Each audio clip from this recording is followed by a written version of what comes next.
another theme in second language acquisition. We've been talking about second language acquisition theories, and then after that we talk about transfer, a very prominent topic in language acquisition. And then we talked about errors, mistakes, errors in the process of acquiring a language. Today we talk about interlanguage. It is a phenomenon that occur during the process of acquiring or learning another language. But before we talk about interlanguage, I would like to review a little bit about second language acquisition theory. So I would like to ask Dương Thị Phương Thắm, please. Are you there, Phương Thắm? Dương Thị Phương Thắm, are you there? Vậy hôm bữa là bạn Phương Thắm cũng vắng, hôm nay cũng vắng ha. Mùng 2 tháng 11. Okay, thank you. How about bạn Kiều Thu Phương? Yes, I'm here. Kiều Thu Phương, please, are you there? Yes, I'm here. Can you hear me? Hello? Hello? Okay, good. Now put the microphone close to your mouth and tell me on you know about second language acquisition theories. Please say. Okay.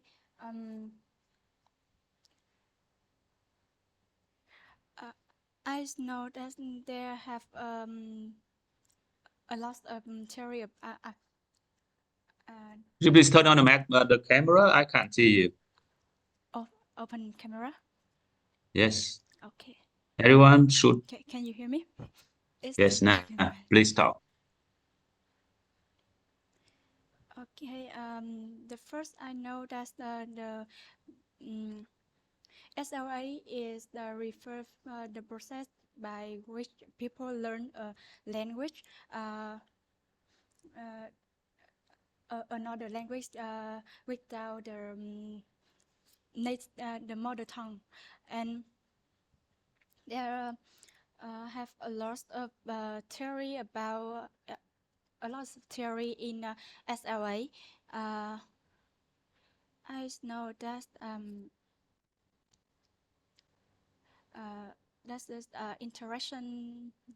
interactionism theory by Michael Long.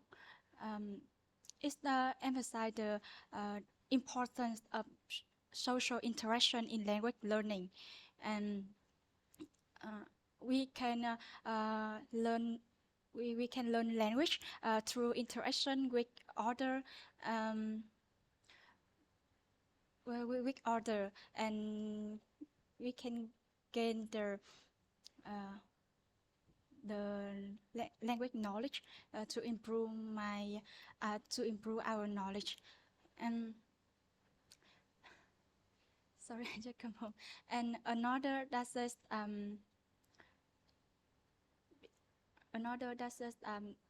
behavior. Behaviorism that view language learning as a process of habit formation. It's usually based on the principle of stimulus response, and we can imitation or repetition the structure, the forms of the language, so we can gain the particular grammar or rules from this language. Yeah, I know about it.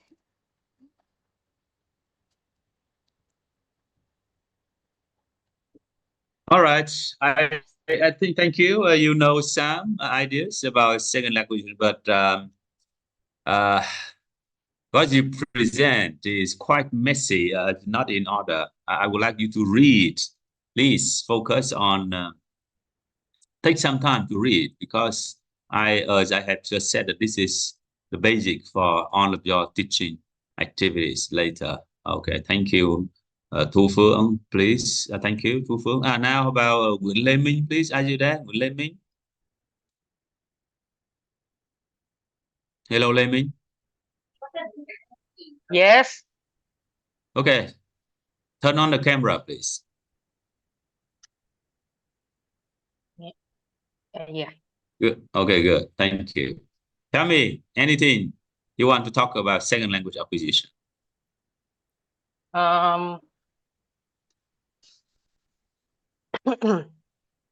Second language acquisition to me is when uh, as a Vietnamese person, I take English as my second language. So in order to acquire the English, the for me the most important thing is that I take English into consideration. It means that I use English as the same. I work with English as the same as when I work with my mother tongue. I bring the English. I bring the English into everyday into daily activities. And usually I train English by reading novel, reading books, listening to music, uh, purely in English.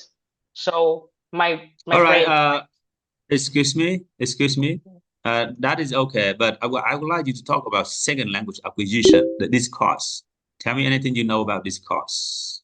Anything Discord. you have, yes, second language acquisition. So Discord helped me to identify some possible methods to help with non-native speaker, non-native learner who will who want to adapt English as a second language.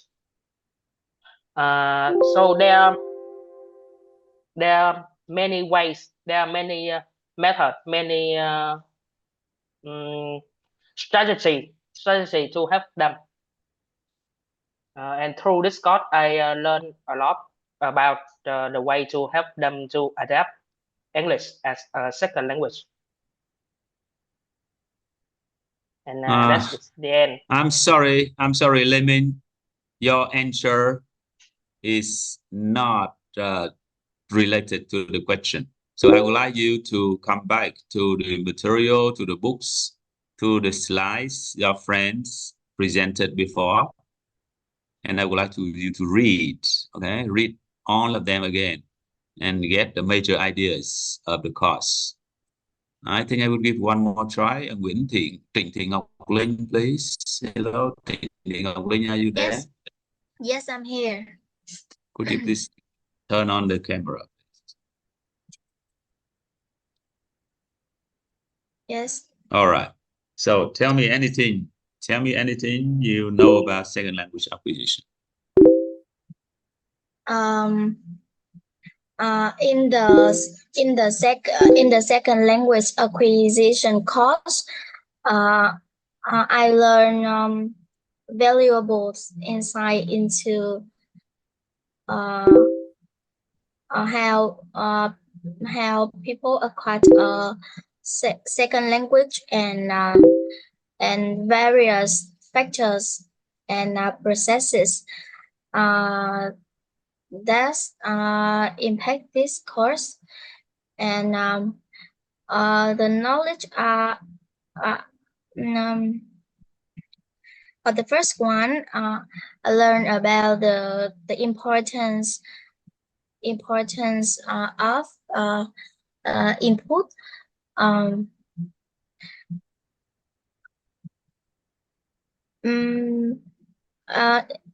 Explore to I explore the language through listening and reading is essential, and I gain a deeper understand of the role of comprehensible input in helping learners understand the language more easily. And Thank you. yes. Okay. Thank you, Linh. Thank you. Well, we have just listened to 3 people talking about the costs. You know, we have come to the 4th meeting. This is the 4th meeting, but well, I think that you should come back to your first meeting, to your material to read. So I think I will send you some materials again to make sure that you know what you are talking about, know what you are working with. 3 people have been talking, but that is not satisfactory at all. If you are working with something, you don't know what you're talking with. You don't know what you're working with. That's not okay. It's not okay at all. You know, if you work with one course, you at the very first meeting, you need to know what is this course about? Why do we need to deal with this course? What are the main topics of the course? Now you're working with many other courses, with other teachers.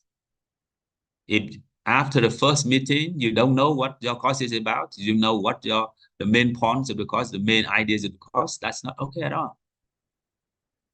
You know, so suppose that if you go to a party tonight, or you go to someone's home tonight, and then they, oh, you know, what did you do this afternoon? And you say, oh, I attended a meeting in the second language acquisition. So they will ask you, oh, what is that about? What is second language acquisition? What would you say? You know, so this is very worrying. I just want to say this is very, very worrying. So this is not only for me, for this course, but for many other courses. This is a very realistic, practical advice for you. If you want to take a course, before you come to the course, before your teacher talks about the course, you need to read master's level, require you to do many things alone. It is not very much like, you know, secondary school or high school or even, you know, undergraduate level. All everything is provided by the teacher. No, at the master level, we have to do everything, most of the thing by ourselves. 99% of success comes from you yourself. Only 1% of your success comes from the teachers. So I just want to say that I am worried, and this is worrying. If you don't know what you are talking about, if you don't know about the course you are taking, if you don't know the main issues, don't know the main topics of the course you are working with, that is not okay at all. Not only for this course, but also for other courses, not only now, but next semester, next year. So the strategy for you to learn is to make sure you get the main ideas first. And then when it comes to details, oh yes, you need your teachers. When it comes to details, you need your friends. Yes, your friends and your teachers will help you in details. But in general, at the very beginning of the course, you know what it is about. Why you need to take that? What is its role or what is significance in the program? Why Mr. Gee selected as a one course of the program? That's what we need to know. You know, see, this is a very big problem of online working. That is why I'm not happy with very happy with online working, but we need to work with this because you know, when we work face to face, we'll talk to each other. I can look at you, you know. Many people are talking, blah, blah, but while we are talking here, some people are eating, some people are drinking, some people are walking back and forth. And then some people are not reading it. As a request, Ms. Lana would like to start the class early. So I think we've spent a few minutes reviewing. I really want to do the review again, but this group would like to start this early. So let's start. It's okay to start early. And who is going to be the first? Because of the very special request today, they asked me to allow them to do the presentation accordingly.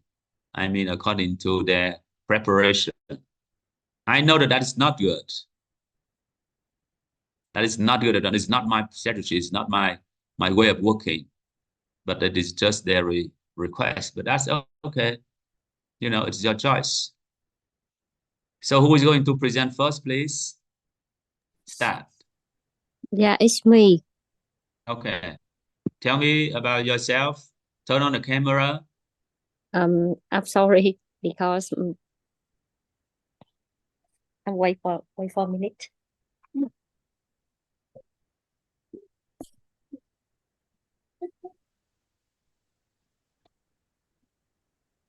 Yes, I'm here. Yeah, my name is Vân, and I will representation for my group. Let me turn off the camera, please. You don't need to turn it off. Just leave it there. Keep on working. Keep on talking. Yeah. First of all, today's my group will talking about interlanguage. So interlanguage, we have a lot of actors, and first of all, I will mention about Larry Selinker, 1972. Okay, so we will try to answer these questions. Number one, what are the main characteristics of interlanguage? And number two, what are its teaching implications? And this development system, what is Larry Linsker, what called interlanguage, and was born out of the questions whether learner language were the realistic system itself. Interlanguage is separate linguistic system evidence when others to learn the language, express the meanings using a language. They are in the process of learning phonology, morphology, syntax, etc. And to begin with the Larry Selinker. And Larry Selinker is an American professor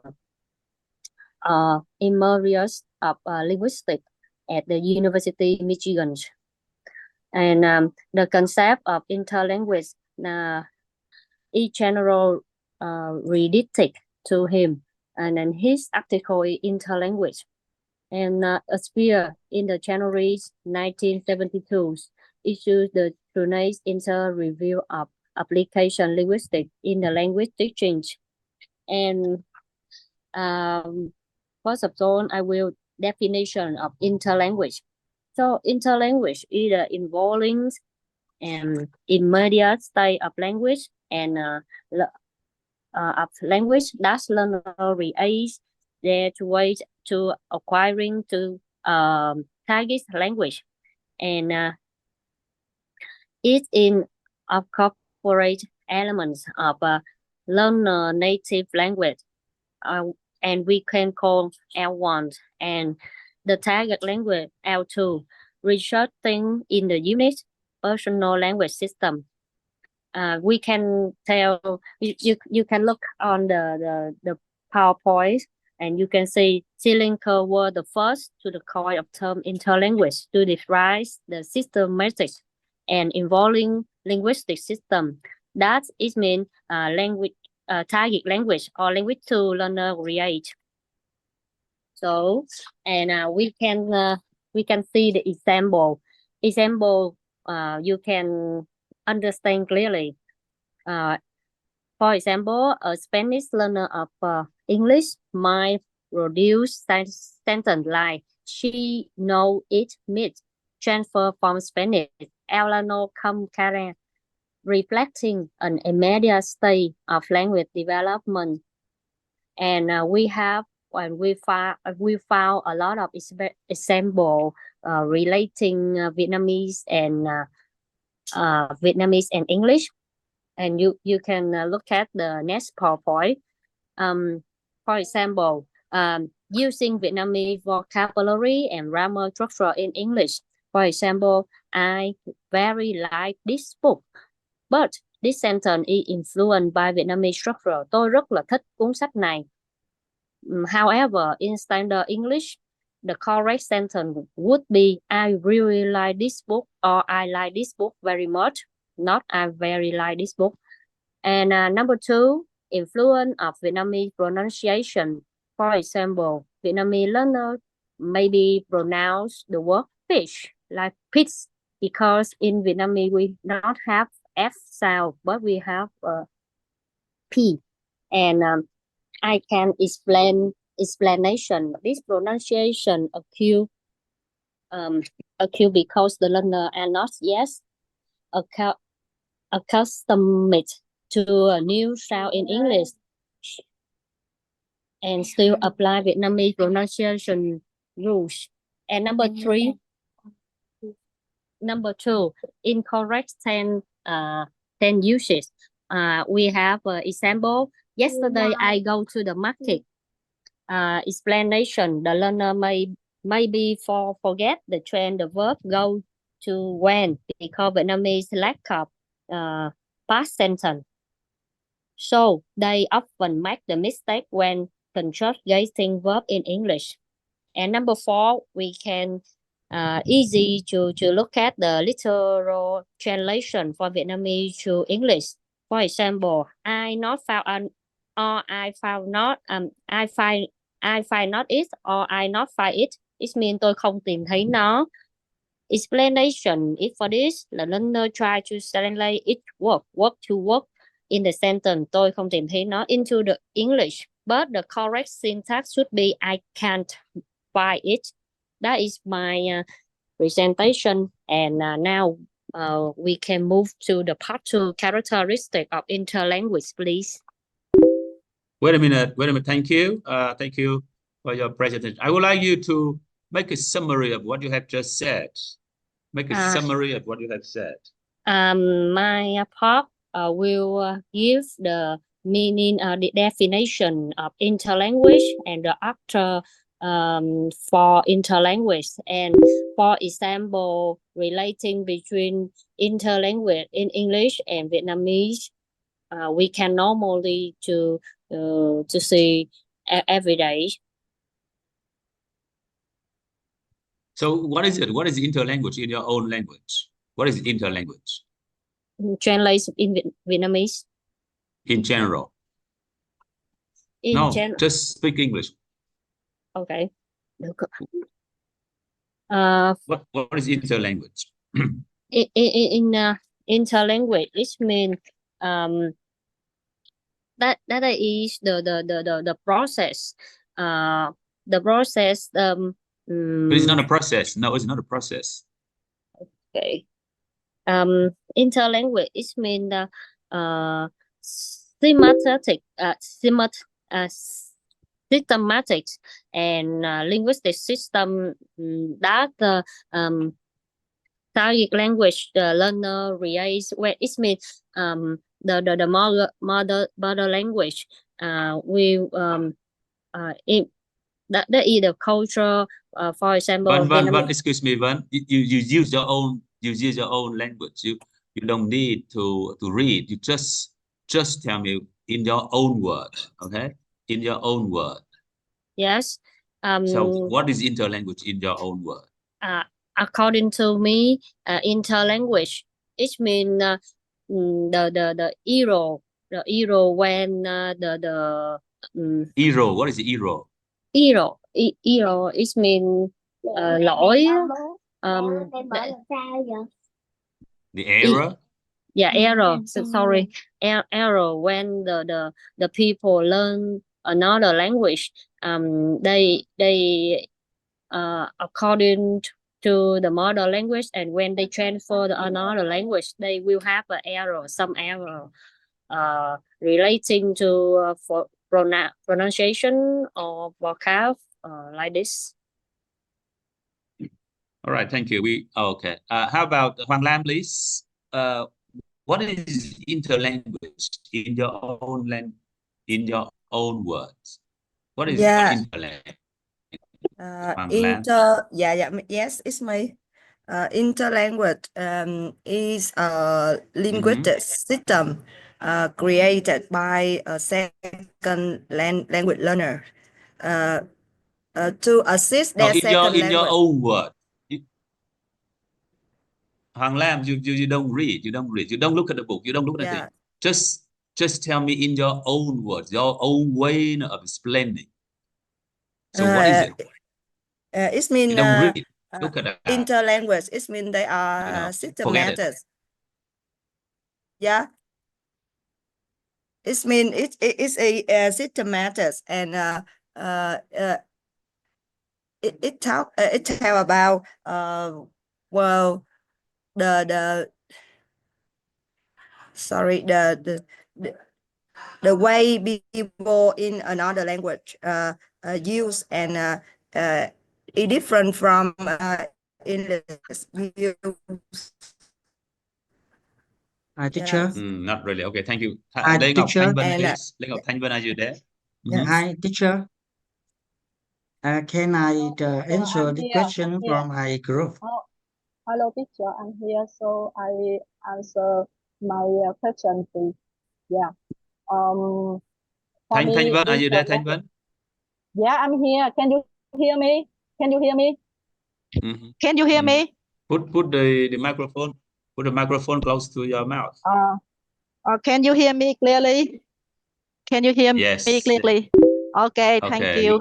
good. For me, I remember you used to the material for us about the major of theory about second language. So interlanguage, I can explain is incorporated elements of the learner's native language. It's a language one, first language, and the target language. It means second language, resulting in a unit version language system. Yeah.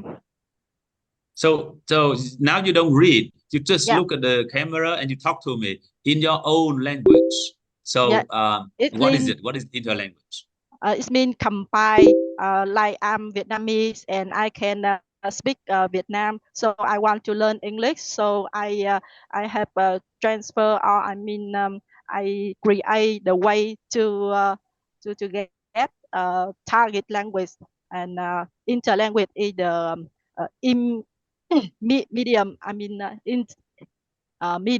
the middle from the first language to get second language. Yeah. Okay, good. I think you understand it, but I think Thanh Vân, you got it. You got the idea, but the way you present is not very clear. But that's good. Keep on. Đỗ Lan Anh, please, are you there? Yes, I'm here. I would like you to tell me about it. Are you on the car? Talk about interlanguage, right? Turn on the camera, please. Yes, can you see me? Okay, good. So what is that? What is interlanguage in your own words? I think interlanguage is the way people use language, but they will let us the first language influence the second language. For example, they use the rules, or they usually translate language into the second language, and they combine it. Yeah, I just understand that. Okay. All right. I think you got it. You got the idea. How about the last one? What the Huy Hoàng Diệu, please? What is it? Can you hear me, teacher? Yes, I can. Yeah. Okay. So as my opinions, I think that's the interlanguage is the language that learners they create from the second language they know they learned. For example, like when I learn English or I learn Chinese, then I will create the language as the ways I like my mother tongue. the grammar, the vocabularies in Vietnamese. I will make the influence on the English language, so that I will make the media. I mean the media language. For example, when I say tôi không ăn tôi không ăn cơm. In Vietnamese, and I translate into English. I know it's rice, for example, like that. Or that like another like in media's language. I guess from the target language to interpret the ideas based on Vietnamese culture, Vietnamese language, something like that. All right. Okay, good. I think many of you from this group get the idea of the definition of interlanguage. Yes, the interlanguage is a kind of language. We can't say it's a system. No, it's not a system. It's not a process.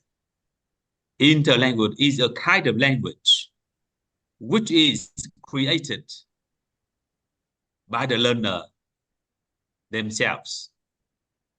So what is it made of? What is interlanguage made of? Interlanguage is made of the language from the first language and from the second language and possibly from the third language. So in general, when we talk about something, we use our own word. It's better to understand. So interlanguage is a kind of language created by the learners themselves. Interlanguage is a combination of the first language, second language, or maybe third language. They create this language. This kind of language is not 100% similar to the native language, not 100% similar to the foreign language. It is a combination of them. So that is called interlanguage. And Selinker noticed this in 1972, and she, discovered this issue, and then she coined this kind of technical term to represent one phenomenon in the process of second language acquisition. So if you look at the example from this group, they said that I very like English. So I very like English. Is it English? No. Is it Vietnamese? No. It is a combination of English and Vietnamese. Tôi rất thích. Tiếng Việt là tôi rất thích. Nhưng mà tiếng Anh là người ta nói là I very like. Thì cái chữ là I very like, thì I very like apples. I very like apples. Là một nửa tiếng Anh và một nửa tiếng Việt, hoặc là có 2/3 tiếng Anh và 1/3 tiếng Việt trong đó. Thì cái ngôn ngữ này người ta gọi là interlanguage. So it is a combination of 2 or 3 languages together. So that is the definition. So remember, we need to understand what it is about before we move to the next one. All right. And we have the interlanguage, not only in terms of a combination of, not only in terms of vocabulary only, a combination of phonology, a combination of, culture, a combination of language use, a combination of, morphology, etc. Ở chỗ này chúng ta cũng phải nói rõ luôn là cái sự kết hợp giữa hai cái loại ngôn ngữ đó với nhau không chỉ là về từ vựng mà thôi, không chỉ là I very like apples là về mặt từ vựng và ngữ pháp, chỗ này chưa đủ, mà hồi nãy nhóm này cũng đã ra ví dụ đó là về mặt phát âm. I go to school, I go to school. Vậy chứ I go to school có phải tiếng Anh không? No, tiếng Anh không nói I go to school, mà tiếng Việt có nói I go to school không? Nhưng mà cái chữ to ở đó là sự kết hợp giữa gì? Giữa tiếng Việt là tôi hay là ta hay là tiền, cái chữ âm tờ. Chỉ có tiếng Việt mới có âm tờ đó, mà tiếng Anh không có âm tờ, tiếng Anh có âm tờ. I go to school, I go to school. Không biết là qua mạng thì cái phát âm của tôi nó có rõ hay không, nhưng mà đại khái là I go to school. Vậy thì cái chữ và âm tờ go to school đó chính là interlanguage. I like tea and coffee. Tea. Tiếng Anh không có chữ tea. Tiếng Anh có tea. Tiếng Anh có tea thôi. Chứ tiếng Anh không có tea. Đúng không? Nhưng mà nhiều người Việt vẫn nói là tea. What would you like to drink? I like tea. So tea here is interlanguage. A kind of, a combination of English and Vietnamese in terms of phonology. Vậy nói lại. Như vậy Việt nói lại là interlanguage là gì? It is a kind of language created by the learners. It is a combination of, let's say, not only one, several languages. Okay, not only one but several languages together. The first language, the second language, possibly the third language. Tại vì sao lại có thể là 2 hoặc 3? Bởi vì giả sử các bạn biết tiếng Anh, các bạn biết tiếng Việt và một số bạn lại biết thêm tiếng Tàu nữa, hoặc một số bạn lại biết thêm tiếng Pháp nữa, thì đôi khi nói nó lẫn lộn. Thì một cái vài từ của Việt Nam chúng ta hay nói thì no style way. No style way là nếu mà nói về xét về cấu trúc ngữ pháp thì sai, đúng không? Mình nói sai thì thôi. Nhưng mà nói về mặt cái việc gọi là thụ cảm ngôn ngữ là nó có cái lý do. Đó là sự kết hợp giữa gì? Giữa tiếng Anh và tiếng Việt. No style way. Hay là no table. No table là miễn bàn, đúng không? No table là miễn bàn. Tại vì no là không, table là bàn. No table là miễn bàn. No style way là không sao đâu. Rồi tiếng Việt đôi khi vẫn nói những câu vui vui như là if you like, I will afternoon you to station. Nếu anh thích thì tôi sẽ chiều anh tới bến. If you like, I will afternoon you to station. Những câu nói rất là vui. Vui thôi nha các bạn nha, chứ không phải thật. Nhưng mà điều đó thể hiện rằng nó có tồn tại một cái loại ngôn ngữ. Nó có tồn tại một cái loại ngôn ngữ. There is a kind of language which is a combination of the 2 languages or maybe 3 languages together. And then the learners create the language themselves. So you are a language teacher. You know that. You notice that. And day by day, week by week, you will help your students realize what is correct, what is wrong, to come to, the standard language later. So that is the definition. Now we move to the next one. Next part, please.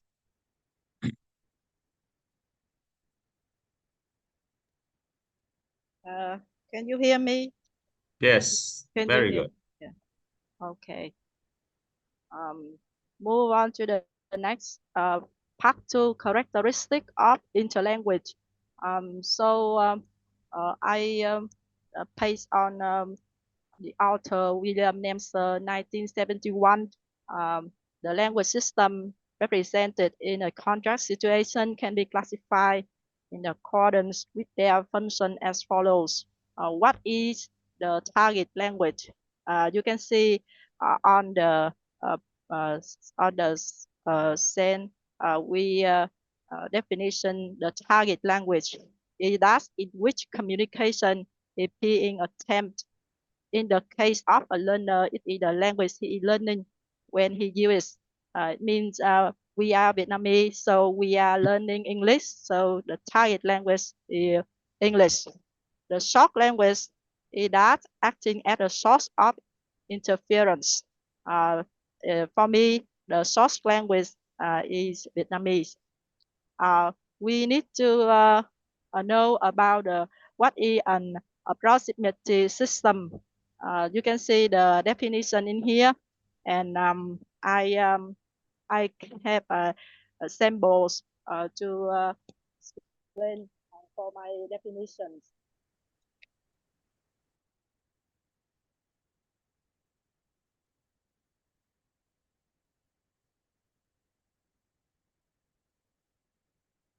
Yes, she go to school every day.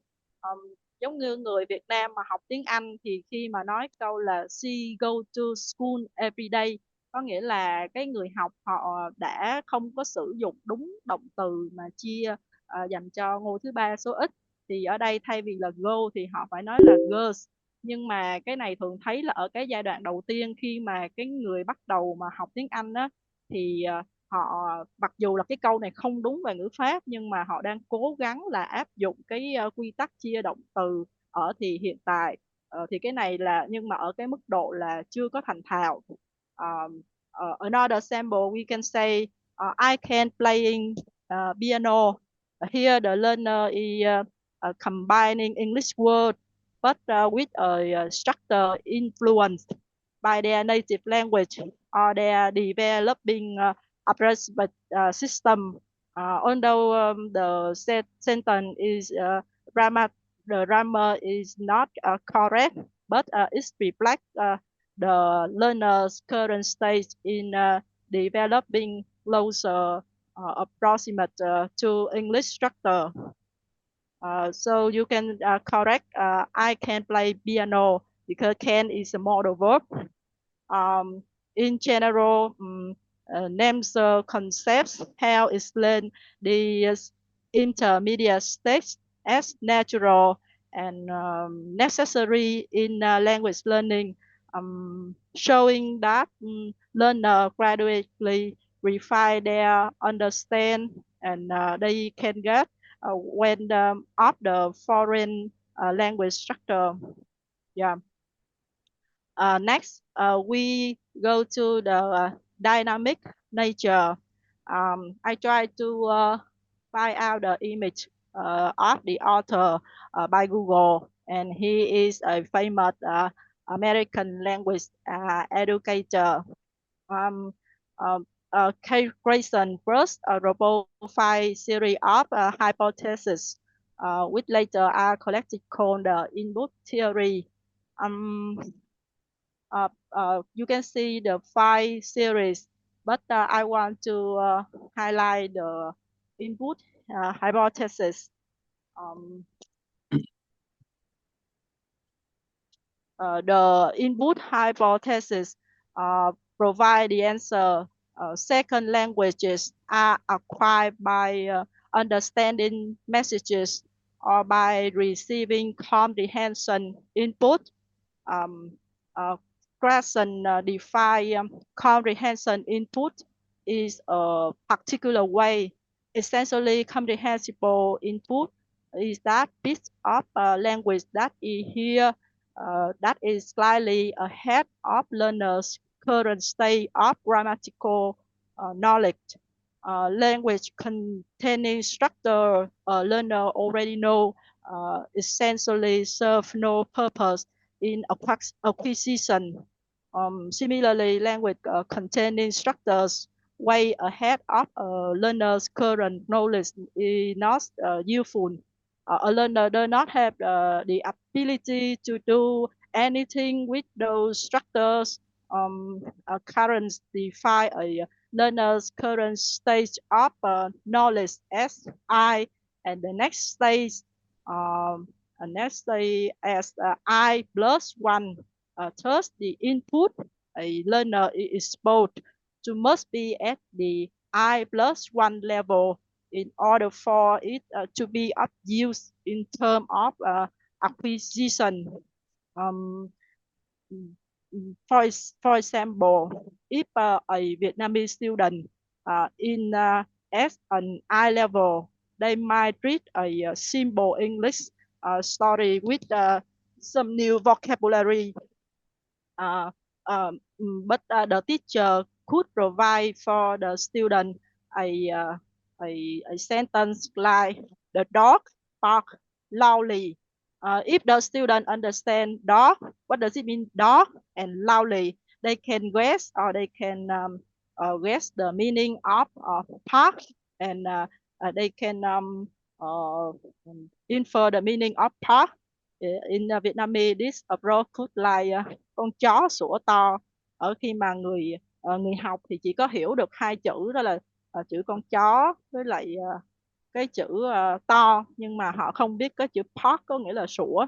Nhưng mà bằng cái cách giữa 2 từ thì họ có thể liên tưởng và hiểu ra được cái này. In general, Grayson theory suggests that interlanguage development is slowly tied to comprehensible input. According to Grayson, interlanguage evolve as the learner receive input that slightly above their current level, gradually pushing them toward more accurate second language use. Finally, I want to talk about variable nature by the author Tarrant 1983. Yeah.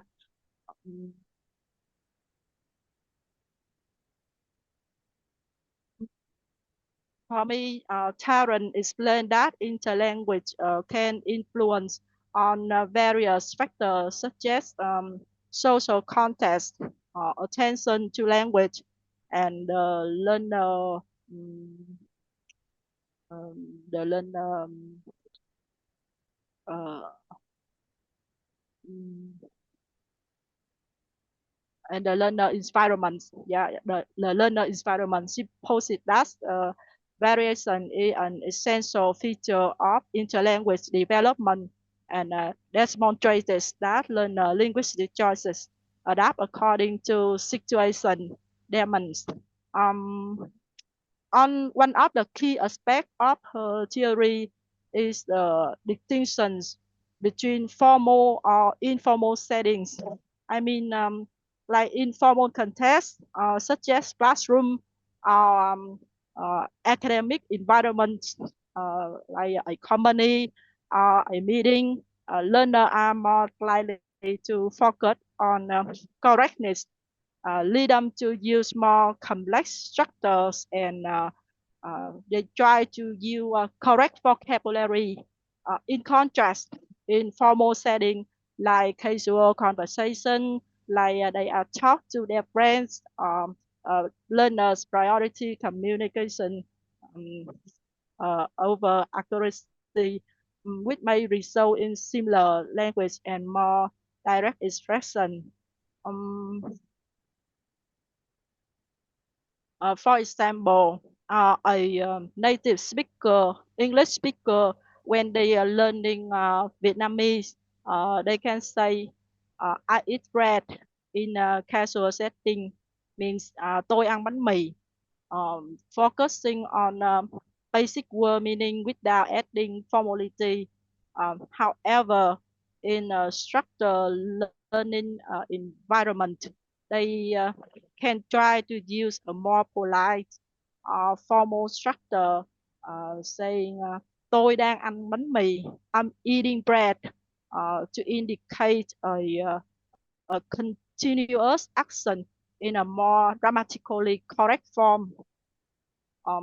I think another example I can say, when a class, a student try to answer the questions of teacher in front of the class, they tend to concentrate grammar more than and structure sentence correctly more than it's been the student try to choose the formal vocabulary, and they pay attention to pronunciation because they know they are in the formal situation, and the teacher can evaluate their vocabulary and their knowledge.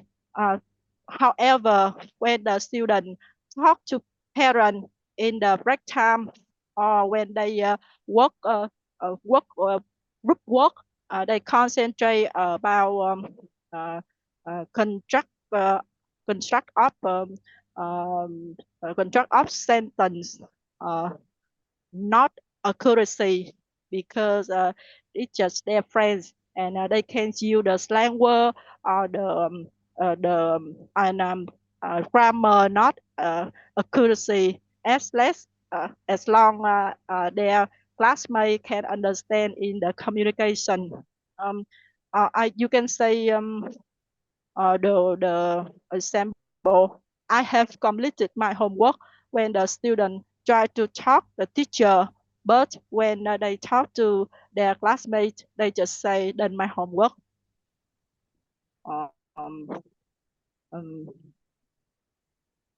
In general, I just want to say Tarrant order emphasize that interlanguage varies depending on social context, the learner level of attention, and other situation factors. Yeah. That's Is it. that on? Fun? You move back to Yes. your part. Move back to your part. Not this one. Not number 3. Who is working with the slides there? All right. Yeah. So your part is about characteristics of interlanguage. Yeah, me. Okay. So Yeah. how many characteristics are there? 3 in my part. 3. What are they? First, first, systematic nature. What does it mean? What does it mean? Systematic. What does it mean? In your own words. Systematic is the Debian linguistic system actually employed by No. You don't read. You don't read. You tell us in your own words. What does it mean? Systematic. Systematic means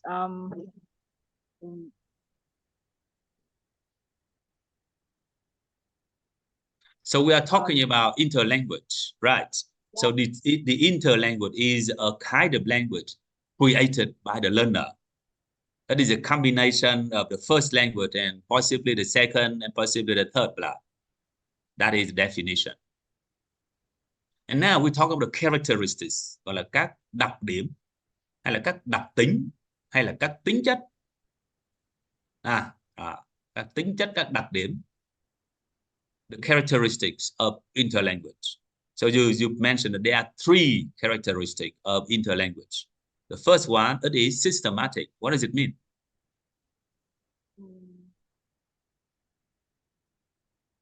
Anyone in your group?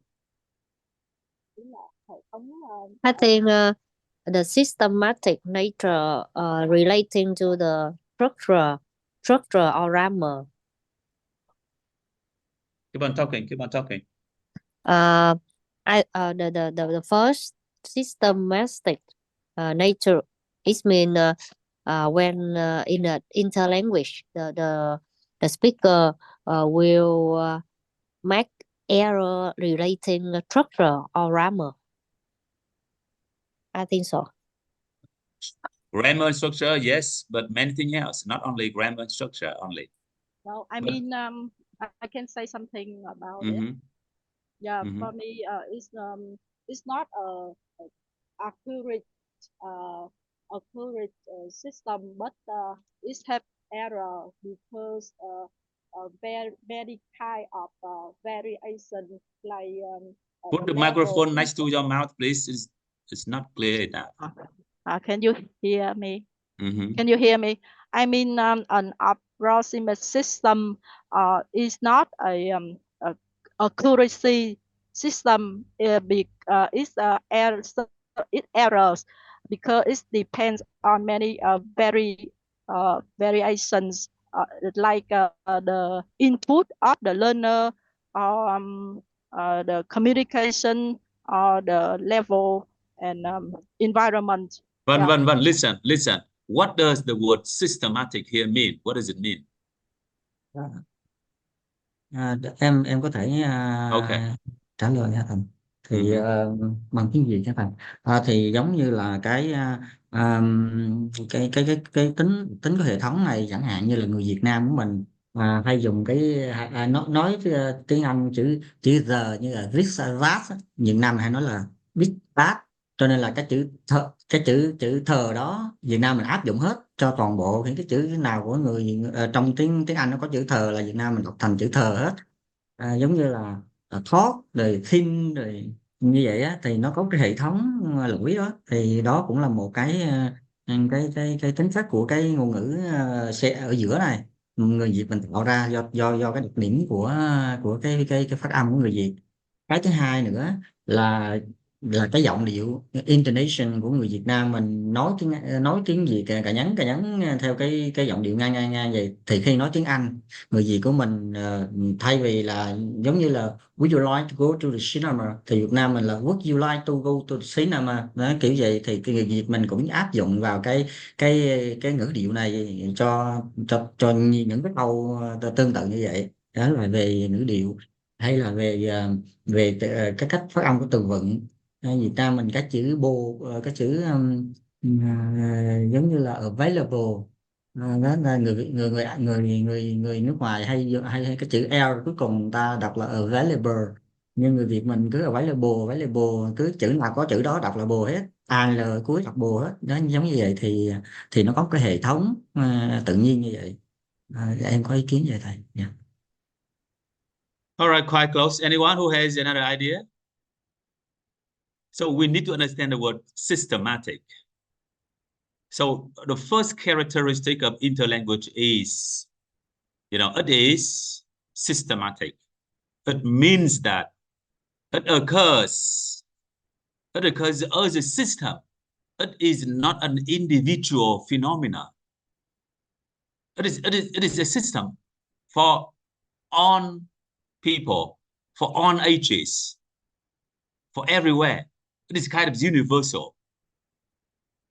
It is an attempt of all the language learners who try to learn the language but accidentally create the language by him or herself without noticing that it is just an interlanguage. Đầu tiên tôi đã hiểu cái nào là mang tính hệ thống mà mang dấu ví dụ như là cái bạn này là bạn có lỗi mang tính hệ thống rồi, chứ không phải là hôm nay mới một cái buổi đầu tiên là vô tình, nó không phải vô tình đâu. Bạn này là cứ đi học là lúc nào cũng thế, rồi làm bài lúc nào cũng thế, có nghĩa là mọi thứ là mang tính hệ thống rồi, hay nói cách khác là mang tính tự nhiên rồi. It is natural. It is systematic. It is not only by me myself. It is not only by you yourself. It is not only by your student yourself, but it is almost everywhere. It is universal. It's everywhere. And it is not only in grammar, but it is in vocabulary. It is also in phonology. It is also in morphology, in pragmatic use. So the first characteristic of interlanguage is systematic. And we are teachers. We should know that. And we will not get angry, or we would not be very, disappointed when a student makes a kind of an error resulted from what we say interlanguage. So that is the first characteristic. Như vậy thầy nói lại để các bạn biết đó là cái gọi là cái loại ngôn ngữ mà được tạo ra từ cái sự kết hợp giữa hai hoặc ba ngôn ngữ lại với nhau, tạo thành loại ngôn ngữ mà không có giống cái nào thì gọi là cái đầu tiên nó mang tính hệ thống. Cái tính chất đầu tiên của nó là mang tính hệ thống. The second characteristic, what is that one? The second, that it is dynamic. What does it mean, dynamic? What do you say? The second characteristic is that it is dynamic. So interlanguage is dynamic. What does it mean, Văn?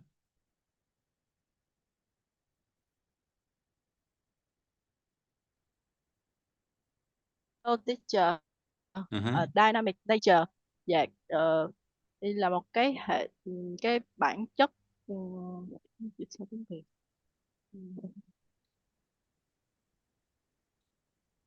giống như I just know Grayson first proposed 5 series of hypotheses, and it's 5 hypotheses. So we can call input theory.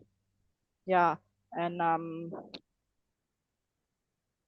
so I just want you to tell me what does dynamic? What do you want to say when you say interlanguage is dynamic?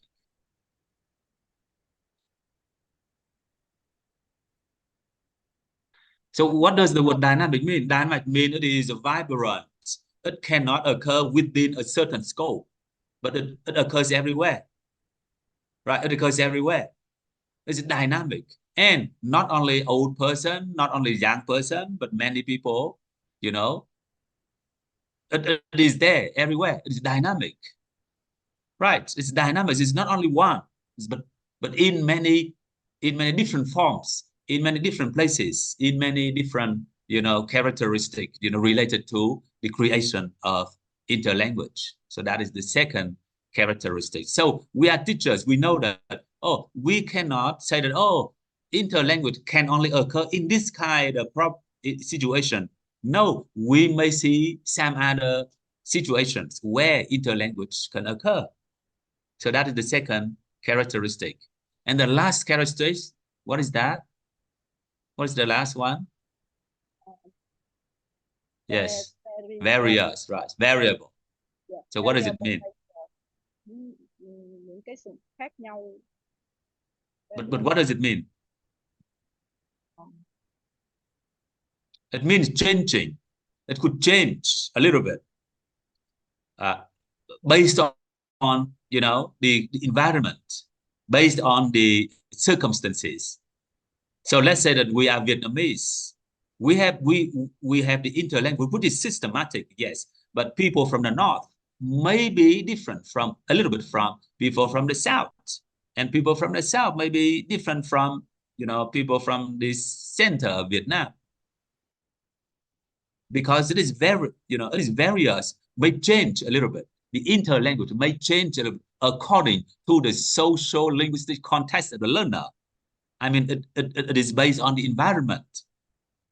So suppose that we are Vietnamese, we have the same systematic, way of creating a language. But because you are from the south, I am from the north, we may, have some differences in this kind of interlanguage. So that is why we say that, people from, even though it is universal, even though it is, everywhere, but, even though it is everywhere, the interlanguage Vietnamese people make is quite a little bit different from the interlanguage that the Japanese people make. That is why we say interlanguage is sensitive to environment. It is sensitive to social context. In different situations, in different cultures, the interlanguage is a little bit different from each other. So we have three characteristics of interlanguage. The first one, that is systematic. The second one, that is dynamic. The last one, that is changing. We said it's changing. Changeable. We say it's changeable. All right, so that's the second part. Now we move to the third part of the presentation today. Who is next? I'm here. So please. Mr. Diệu, please turn to the next slide.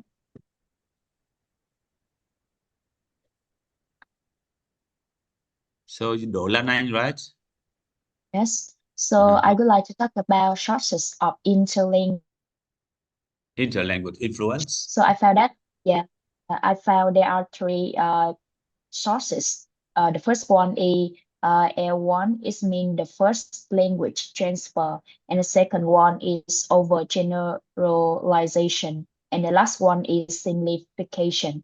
So first I talk about L1.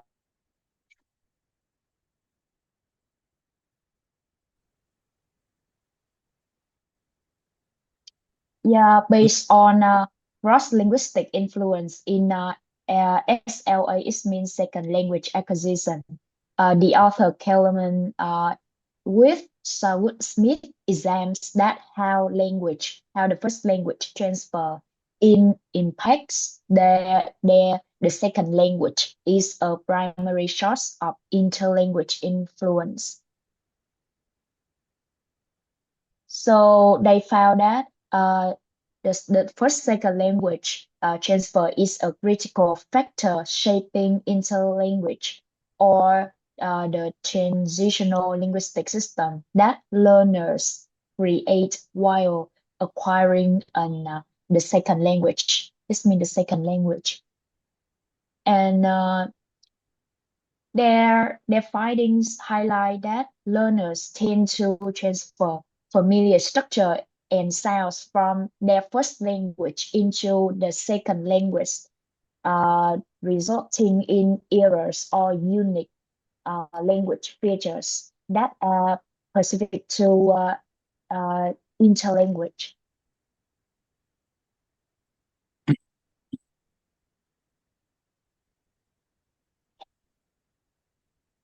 So as we can see, we have a map here, a diagram. So the short languages, they will analyze this, and then they transfer into the first language. It means they restarting, and the final one is about receptor language translation. So you can say we can say the degree of the first language transfer varies depending on how closely the first language into the second language are, and it based on the perception of learners of which the first language elements are transferable. So I have two example here. Next slide. And yeah, this one, I have example. The first is English symbol. We can say that in Spanish, adjectives often follow nouns. Casablanca or for White House. But due to the first one transfer, a Spanish-speaking learner may say house white instead of White House in English. So they apply familiar syntax rule from Spanish into English. But in Vietnamese people, they usually say I bought book instead of I bought a book. They put the article because it doesn't exist in Vietnamese grammar. So this is a direct transfer of L1. It means the first language structure affecting the learner's second language. So I would like to talk about overgeneralization. The author Larry Selinker, he found that overgeneration is a key process in LSA. Overgeneration occurs when learners apply the second language rules too broadly, extending them to situations where they they don't want to apply. And this one leads to systematic errors, especially in errors like irregular verb conjugation or grammatical exception within the second language. For instance, learners may incorrectly say going instead of went. They apply the regular past tense rules to an irregular verb. I give you example here to understand. This next one, please.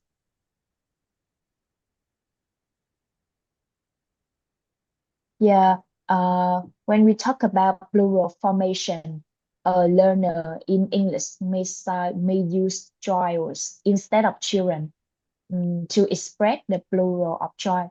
I think they just think that when we put s at the end of the word, it means a plural nouns. So we can say they apply the general rules of adding s to make plural. So they cannot recognize the children, or they don't know children before is a plural noun. But in Vietnamese, people form plurals add the word những hoặc là các before a noun. For example, những con mèo. However, they might apply this rule in English, such as using những nước for countries instead of các nước. Yeah, so here is use overgeneralization happens by applying the rule of Vietnamese people into the way they study English. And the third one is simplification. In the study of SLA, the author wrote a list exams simplification as a process through which language learner reduce complex structure in the second language to make communication easier to understand, especially for beginners in English. So I noticed that simplification helps learners manage the cognitive load of new grammar and vocabulary by omitting it means reduce or skip complex elements. redundancy. This process can affect syntax, word choice, and pronunciation. I give you example here. For instance, instead of using intricate grammatical forms or vocabulary, learners might choose the simpler or basic words or in structure in grammars to express their opinions. Ellis' research highlights that while simplification enables learners to communicate, it can also result in non-stated expression and hinder full language proficiency if not eventually corrected. I give you example here, this one. So in English, learner, they just say she go to school instead of she goes to school. For the correct structure, they simplify the sentence by remove or skip the third person singular s ending on the go and the preposition to. So this omission reduces the complexity of the sentence, make other people easy to understand. But when we talk about grammar, it's not correct. Or in Vietnamese, when I just want to say I want to eat, we just say muốn ăn cơm. But in Vietnamese, they have to say the full structure, the correct structure. It has subject, verb, and object. I want to eat rice. So here the subject, tôi, I, is omitted, leading to ambiguity in context. This simplification eases communication in casual speech, but may not be clear or suitable in informal speech. So yeah, that's all I want to say about sources of language influence. Okay, good. So I would like you to summarize what you have just said. You are Lan Anh, right? Yes. Okay, So good. Summarize in your own words. Yeah, in my own words, I understand that there are three sources that So influence. can you choose another word to replace the word source? What is another word for the word source? Sources, it means factors, right? Can you find another one? Ways. No, actually, the sources, it means the reason, right? The reason. The reason why, the reason why learners have what we call interlanguage. So how many reasons are there? I found that there are three reasons. The first one is L1 transfer. So it mean it mean they let the rule of the first language into the second language. They usually transfer English by their thinking, their opinions in the first language. So that's about L1 transfer. So that's the first reason. The second reason. So the second reason is over generalization. It means they for example we can say they know the rule put ed on the past tense, but they make mistake when they apply this rule for all the words in past tense. Okay, and the last reason, the last source, the last reason. The last reason is about simplification. It means they know the structure, but they just want to express their thinking in the way make people easier to understand, not just in the correct grammar. They just let people understand what they say, not just show up about their. Not really sure, but that's okay. Thank you. So Lan Anh, right? Good level in English, I think so. So Lan Anh has just mentioned about the three reasons or sources why we see interlanguage in the language learners? So there are three main reasons. The first one is transfer, chuyển di. What does the transfer mean? Transfer refers to the the process of applying the rules or the knowledge of the first language to the second language. That is called transfer. We know Vietnamese, and then we apply our knowledge of Vietnamese, our pronunciation, our grammar, blah blah, into English when we speak English because we think it is the same. Especially those who know, those who speak French or those who speak German or those who speak Spanish, because their languages are quite close to English, and then the level of similarity is high, and then they think it is the same, so they apply. So that's called transfer. The second one is overgeneralization. Overgeneralization. So we know, we learn the language and we apply that rule for everything. It seems, because I think it is okay. When I learn this rule, put S at the end of the noun, I will have the plural, but I put S everywhere. So that is the overgeneralization. And the last one is simplification. Simplify. Sometimes we just forget it and we make it simple. And that will create a kind of language which is not similar to the first language and which is not either similar to the second language at all. So that's it about the sources or the reasons why we have the interlanguage in the language learner. And even we are teachers, sometimes we make mistakes. That is the interlanguage we can consider as the interlanguage. The interlanguage may come from different sources too. And now we move to the fourth part. Who is going to talk about the fourth part? Yeah, it's me, Hoàng Lam ạ. Hoàng Lam, okay. Keep on going, Hoàng Lam. Dạ, xin lỗi thầy bởi vì em cũng có việc riêng cho nên em chuẩn bị bài nó cũng không kỹ. Nếu có gì sai thì cũng mong thầy chỉnh giùm ạ. Don't Yeah. worry, keep on talking. My part, yes. I'm going to talk about fossilization, and the first one is about definition. Larry Skinner introduced fossilization is a key characteristic of interlanguage, where certain incorrect form or rules become resistant to change, and it's an ongoing topic of research, and it's explained why advanced learners often retain certain errors despite practice and feedback.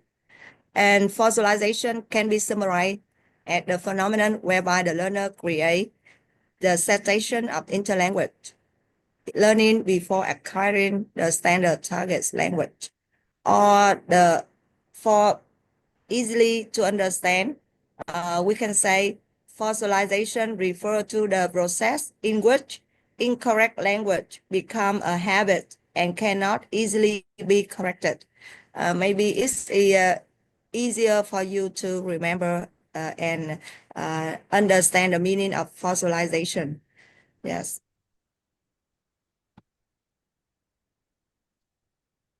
And fossilization had two classification. The first one we say about individual fossilization, and the second one group fossilization.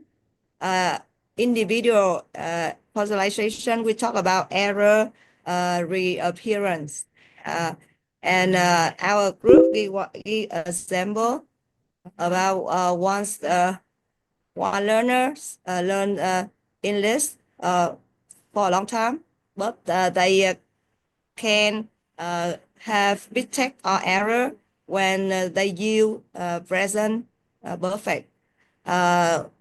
They may say, I have went to the store, instead of say, I have gone to the store. Yeah. So it's a individual fossilization. And the second one, group fossilization, it talk about language competence, and it's mentioned about pronunciation, syntax, structure, and vocabulary. And we have one example here about the sound H. For example, I have a book. Yeah, but in Spanish, maybe sorry, I don't know how to pronounce in Spanish. Maybe I say I have a book. Yes, not I have a book like English. Yeah. For a syntactic structure, we have structures. Maybe we have the word. I like it very much. But the Chinese or some other people can say I very like it, and it's either common error, common fossilization. Because when I teach my student, they often write like this. They often write like this. I very like it. I very love her. Yes, like that. About grammatical fossilization, we have one example. She doesn't like coffee, but in a native Spanish speaker, they may say she don't like coffee. Okay, and we have one more example about for example, they say actual job. It means current job, but in the framework, we say actual, which translate to current. I'm sorry, I don't know if I pronounce the word in France right. And we have some major causes of interlanguage fossilization. The first one we talk about internal factor. We talk about learner age. It's clear that learner age with young children, with young learner, they are very easy to learn, to acquire a language. And they acquire a language effectively and quickly than the elderly or the old. And the second one, learner emotion. Learner sorry. Learner are back to the slide, please. Learner are influenced by emotional factor. Yes. Motivation, self-confidence, and anxiety. And the last one, interference from learner mother tongue. Yeah. External factor. The first lack of. I'm sorry, teacher. Keep on going. Keep on going. I'm listening. It's okay.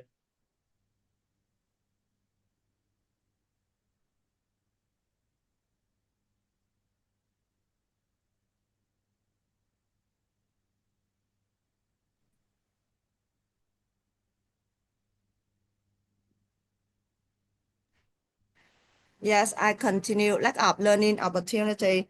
The lack of language inputs and use of target language can lead to fossilization. Language learner may don't have sufficient opportunity for contacting or receiving language receiving language input. Strategies of second language learning. Yeah.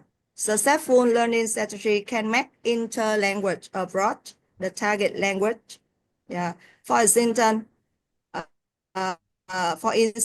some learners want to generalize some grammatical rules of target language, so they can make error and it's become fossilization.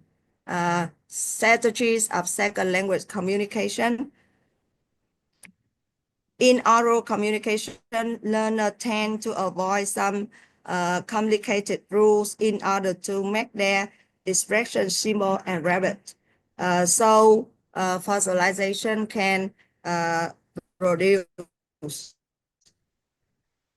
Number 4, the roles of foreign teachers. The roles of foreign teachers in second language acquisition is very important. If the teacher cannot teach learners some native linguistic form, learners are more likely create fossilization. Yeah. So we have five implications to avoid fossilization. The first one, adopting a broader learning strategy. It means learner can discover their own shortcomings and make progress in improving second language competence. If incorrect and in a broader learning strategy. And number two, for formulating a broader teaching strategies, the teacher should make students acquainted with cultures and society of target language. Then students will take initiative to make the interlanguage to approach the target language. Therefore, fossilization can be decreased. Yes. And next, guiding student communicative strategy. In the process of teaching foreign language, teachers should not stress the correct form and grammar of target language, but also direct students to use a broader communicative strategy. In this way, learner can be competence can be evaluated into a higher language. Guiding student communication. Sorry, is it the second time? Yeah, sorry, in the slide. And the last one, improving teacher quality.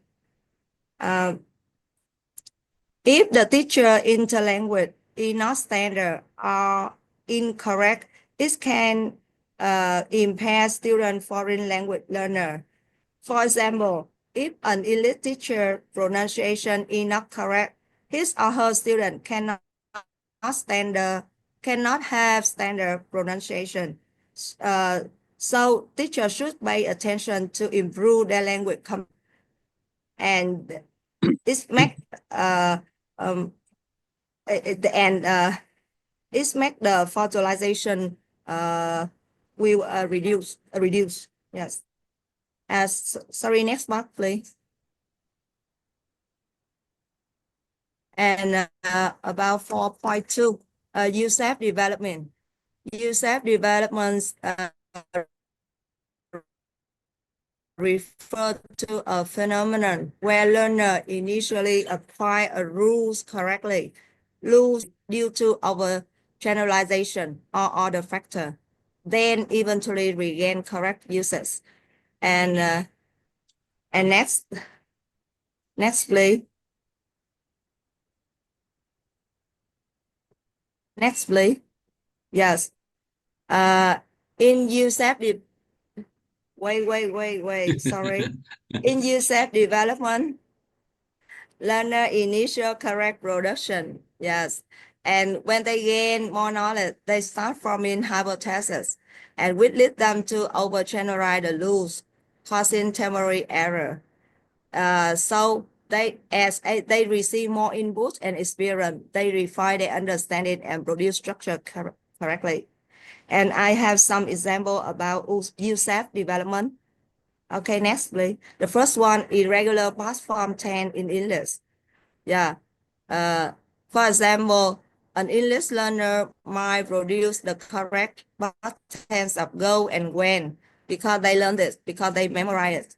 But when they use those, so they may be has mistake or error when they want to use the past tense of go. So they say go and would ed. It's also the form when you use the verb in the past. And the teacher or when they use English will help them to correct and return to the accurate form when. Yes. And the third person singular present tense. For example, you say he it. They use a learner say he is. It means the learner use the right grammatical and grammatically and memorize it. But after that, they use and they forget it, and they make mistake, make error like he it. Yes. Omitting the, yeah. So with more practice, more conversation, and with the help of the teacher, maybe they understand the needs with S in the third person singular, and they produce he is. Yeah, when he make conversation, when he produce this big. And number 3, work order in German. For the learner German, they might say like this. Yeah, okay. It means I can speak German. Yeah. So, but sometimes they make incorrect. When they place the verb incorrectly, yes, yes, they put the verb maybe straighten before the word Just does. keep on going. Yeah. Keep on going. Just skip this one. Skip this example because it's in English, so it's not okay for a friend. Keep on going to the third one. Yeah. So the next, please. Mhm. So the last part I would like to talk about error correction and feedback. Yes. Mhm. She's one argue that feedback on errors help learner adjust their interlanguage, especially when learners are required to produce second language output. Corrective feedback is essential for modifying interlanguage because it can trigger learner to notice discrepancies between their own language and the second norm. Yeah. And go on next, please. Yeah, so you have some key aspects of error correction and feedback. The first one, noticing and awareness. Swan suggests that feedback helps learners become aware of this discrepancy between their current language use and the target language. The words noticing is crucial, is important to help them recognize the gap in the knowledge. Yeah, for example, when Germany learners of English say he go to school every day, and then it's corrected with the sentence he go to school every day. The learner will notice that the third person singular form is as. So this feedback makes them aware of the gap between the outputs and the correct grammar in it. And number 2, burst output. Swan argued that learners benefit when they pause to express ideas more accurately and appropriately. Yes. For example, during a conversation in a French class, a learner say, "Je suis 20 ans," maybe. So it means I am 20 years. So the teacher correct it. Yes. And incorrect form in English. So this correction pushes the learner to adjust their sentence structure, moving closer to the target language. Okay, and number 3, type of feedback. Swan discussed the value of different feedback types, such as explicit correction. It means directly telling the learner what correct form is. Or recast, it means reformulating the learner in correct sentence. And elicitation, it means encourage the learner to self-correct by providing hints or asking the question. For example, in response to she don't like apples, the teacher might use a recast say, "Oh, she doesn't like apples." So the student will realize that she will use doesn't. Next, please. Meta-linguistic feedback. Number 4, yes. This involves providing hints about the rule underlying the error, rather than giving the correct answer outright. For example, the learner say, "I go to the park yesterday," and the teacher will correct when they ask the student, "What's the past tense of the verb of the go?" And the student find out the past tense of the verb to go. This means when, so they can write or speak. the right the sentence grammatically. And number 5, repair and modify output. When argued that when learners are given feedback and attempt to correct their error, they are more likely to internalize the correct form. Yes. And this modified output following feedback help them to retain and use the correct structure in future interaction. Initially, a learner say he know line swim. Yeah. So it's maybe he used sentence for many times, and it's they were corrected by the teacher, and then they revise to he doesn't like swimming. Yeah. Okay. That's all for my talk. Okay. Thank you. Thank you very much. Could you please summarize what you have just mentioned? I have mentioned about fossilization, and fossilization is maybe it's a habit, and the learner cannot be corrected, and when they communicate or they use the second language, fossilization happens. It's a usual. It's a not unusual. Yes, and and when we find out some some factor cause fossilization, we can find out the way there are some solution. The teacher can have a student reduce fossilization. And next, I talk about U-shape development. To be honest, I don't have enough time to read some more about U-shape development. Yes, but I think that it's the way help students to use the words or the sentence grammatically after they review fossilization.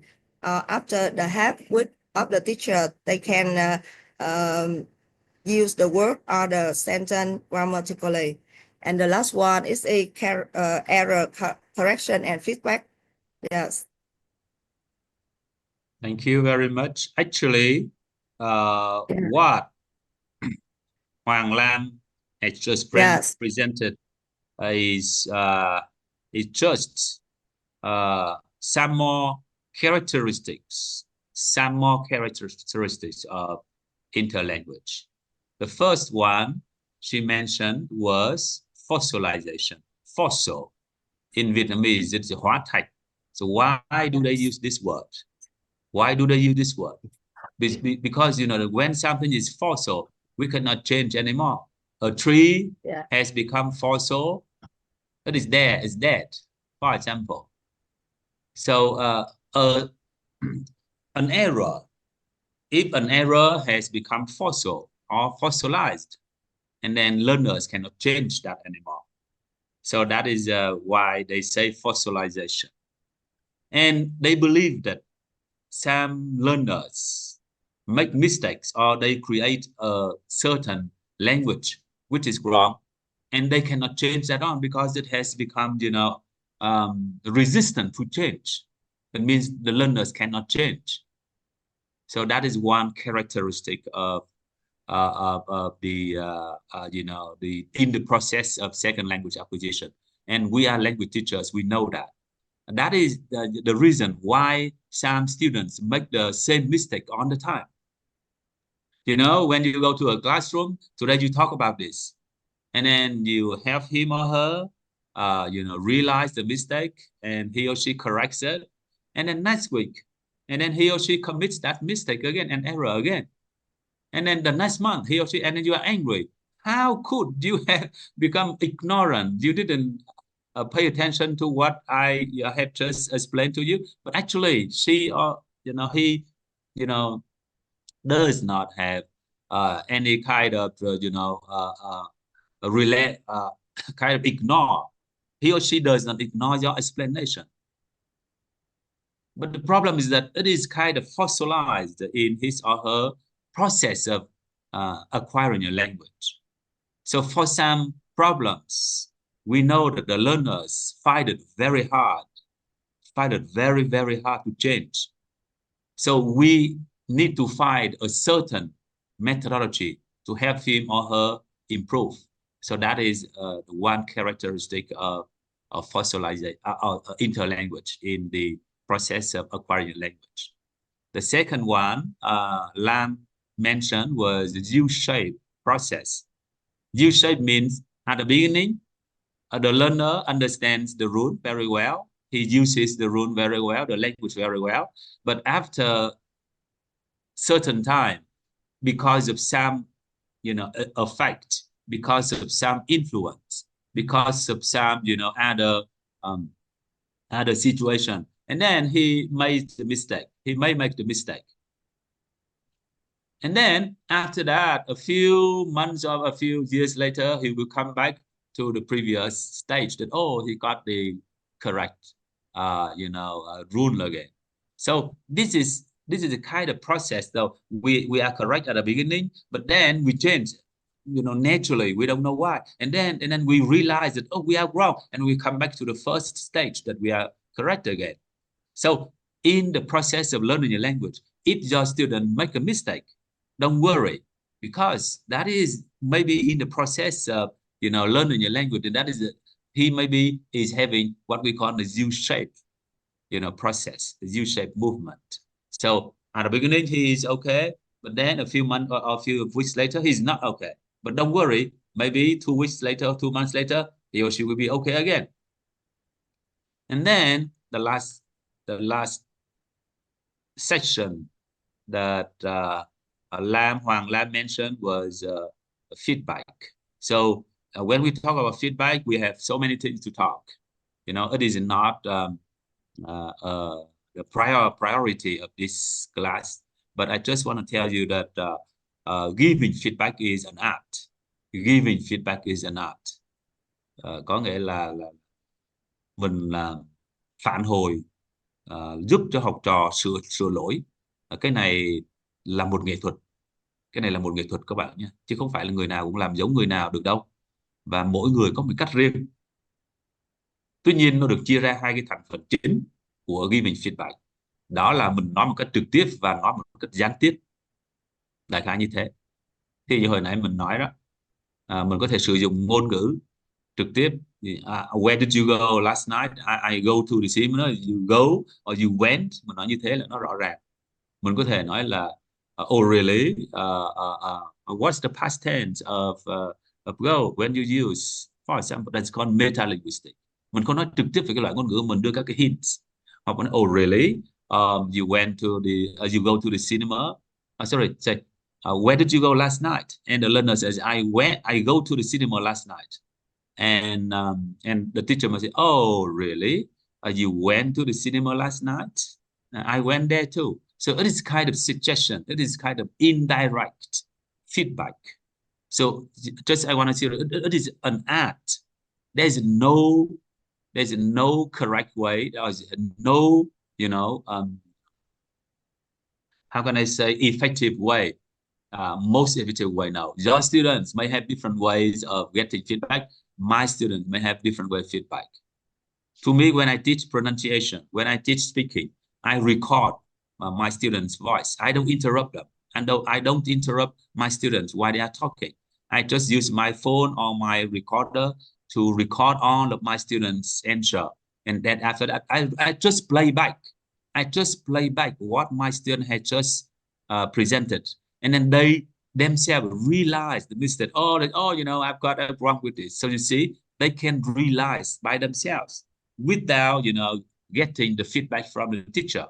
And I give them another chance. They will talk again. And then, you see, so it is our own way of giving feedback. So we need to learn and to share experiences. We need to share experiences, and then we may learn from each other. All right, that is the part which is about some more characteristic about interlanguage. Now we move to another part. Who is going to be next? Bình, right? Yes, Diệu. me. Yes, I'm Diệu. Hoàng Diệu. Yes. Okay, good. Good Hoàng afternoon, Diệu, teacher. I think you are very good at creating poems, Yeah. right? Okay, come on. Xuân Diệu, huh? Yeah. Xuân Diệu, Hoàng Yeah, Diệu. Hoàng Keep Diệu. on going, please. Good morning, teacher, and good morning, everyone. So now it's come to deliver presentation on psychological and social cultural influence. See. So I just want to talk about the motivation and identity. So the first BB Cornerstone and authors they ask you that the learner identity is motivation and influence on the developed interlanguage. Learners with integrated motivation or those who wish to integrate into a second language speaking community are more likely to adopt native language patterns, invest in their interlanguage development. So I come to investigate some related points to clarify the concept of identity. So what's the identity?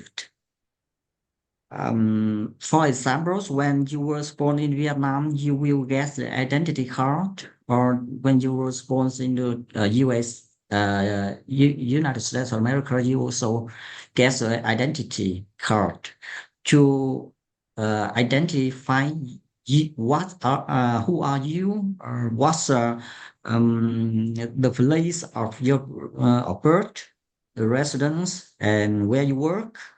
What scenario are you? Some the custom and cultural social values, norms and standard. Or your personalities like your personal values, morals, manner, beliefs. You your beliefs is Buddha, Buddhist or Catholic or something like that. Or your race, your sex, like your male or female, and family relation, civilization, like the backgrounds of your knowledge of in the country, history, um, background, something like that. All of that will make up your identity. Xin cho em nói thêm về tiếng Việt là từ identity này do tại nó sẽ ảnh hưởng rất là nhiều cho đến cái việc mà mình học cái ngôn ngữ thứ hai. Cho nên là identity nó là cái gì thì người ta nói nó là cái bản sắc, cái danh tính, hay là ở Việt Nam mình có từ là định danh. Định danh á, để xác định cái trình độ học vấn, rồi xác định dân tộc, nơi quốc tịch, rồi năm sinh, nơi sinh, vân vân, những cái như vậy. Rồi mình trong công việc thì là mình là ở cái vị trí nào, ờ, thì mình ở vị trí nào, rồi cái quyền lực như thế nào, rồi mọi thứ nó liên quan đến cái năng lực cá nhân của bản thân thì có thể là gom lại trở thành cái identity trong cái phần thuyết trình này của em. Diệu ơi, em nói quá xa, em nói sâu quá, nó Yeah. không cần thiết. So Yeah. what does it mean? What is the main idea in this case? Yes, the main idea that's either identity, that's like something the nationality, the place of birth, the work, the occupation of a person. No, Diệu, you don't talk about that. Yeah. Ở chỗ này tôi nói luôn để các bạn này, cái bản sắc ở đây của một con người nó liên quan gì đến cái gọi là cái interlanguage. Cái câu hỏi là như thế. Yeah. Cái bản sắc tại sao lại đưa ra cái tác động của bản sắc lên việc tạo ra interlanguage. Có nghĩa là như vậy. Có nghĩa là như vậy. Em nói là do tại vì để hiểu rõ cái bản sắc này để mà em phân tích nó tại sao những cái điều đó nó ảnh hưởng lên trên cái việc mà mình học ngôn ngữ thứ hai. Nhưng em nói chi tiết quá nó không cần thiết. Okay, Yeah. so keep on talking, please. Keep on talking. You Okay. don't need to talk about too much about the identity. People know identity already. Yeah. Okay.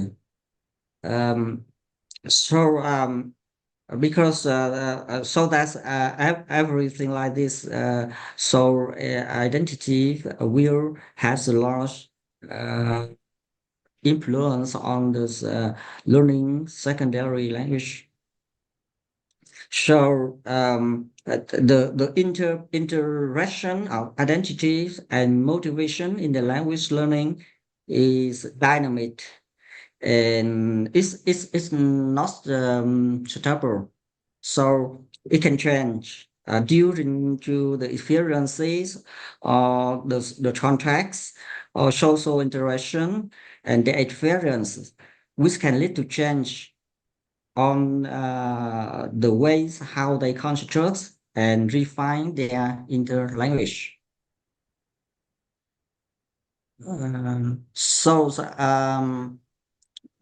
All this on the screen that's the characteristics of identity. Skip this. We Yeah, talk about yeah, the relationship. Skip this yeah, one. We talk about yeah, the relationship between identity and interlanguage. yeah. Mhm. Mm,